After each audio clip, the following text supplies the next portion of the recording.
আসসালামু আলাইকুম সুপ্রিয় দর্শক, আজকে আমরা দেখাবো আমাদের কাজের ফাঁকে একটা গার্ডেন করছিলাম। এটার মধ্যে কিছু টমেটো আসছে। এটার প্রধান উদ্যোক্তা আমাদের রোবেন ভাই। আজকে আমরা কিছু টমেটো নেওয়ার চেষ্টা করব, টমেটো দিয়ে একটা চাটনি বানানোর চেষ্টা করব। আমাদের রোবেন ভাই দেখেন টমেটো ফাটতেছে। ইনশাল্লাহ টমেটোগুলা খাসা, যদিও তো খাসা টমেটো দিয়ে আজকে চাটনি বানানোর চেষ্টা করবো আমরা ইনশাল্লাহ। দেখেন অনেক ফলন আসছে। তো আমরা প্রাথমিক অবস্থায় কিছু তুলতেছি। আমাদের দ্বিতীয় বিভাগের কিছু স্টাফ আছে, তারা অবশ্যই তারার লাগে আমরা কিছু রাখবো। এই পর্যায়ে মনে করুন আমরা এক বালতি তুলতেছি, তারার লাগেও এক বালতির মতো রাখতেছি ইনশাল্লাহ। তারা ইয়েও একটা চাটনি খাইব ইনশাল্লাহ।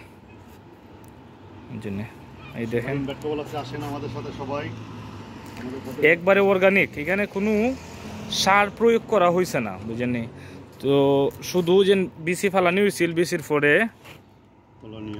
এই দেখেন কোনো সার না, কোনো সার বা কীটনাশক কিচ্ছু দেওয়া হয় নাই, একবারে ফ্রেশ। এই দেখেন এখনো আছে অনেকটা টমেটো। তো আমাদের আরও এই সেকেন্ড স্টাফ যারা আছে, তো তারাও একদিন খাইব না, এই কারণে আর কি রাখা হয়েছে। তো বিশেষ করে আমাদের সুমন ভাই তো একটা জুড়ে সুরে একটা সিলে দিব যে কই গেল আমার টমেটো। আমরা রাখছি সুমন ভাই তোমার লাগিও।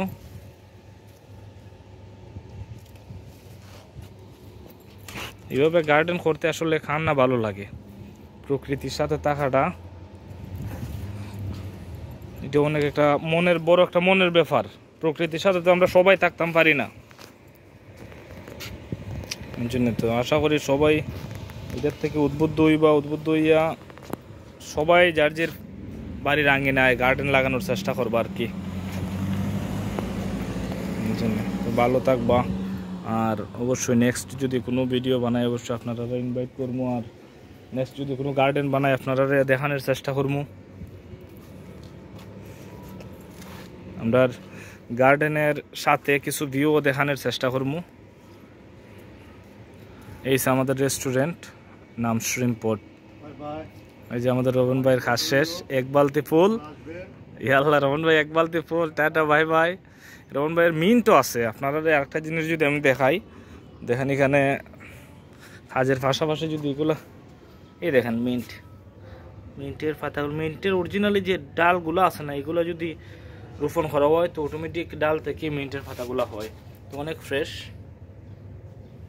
তারপরে আরও একটা জিনিস দেখাই, এখানে আমাদের পেঁয়াজ গাছ আছে, পেঁয়াজ, রসুন, অ্যালোভেরা, তারপরে শাক, তারপরে লাল মরিচের গাছ রোপণ করা হইতেছে। তো এটার পরে আমরা এখানের মধ্যে মরিচের গাছ লাগাইম আর কি।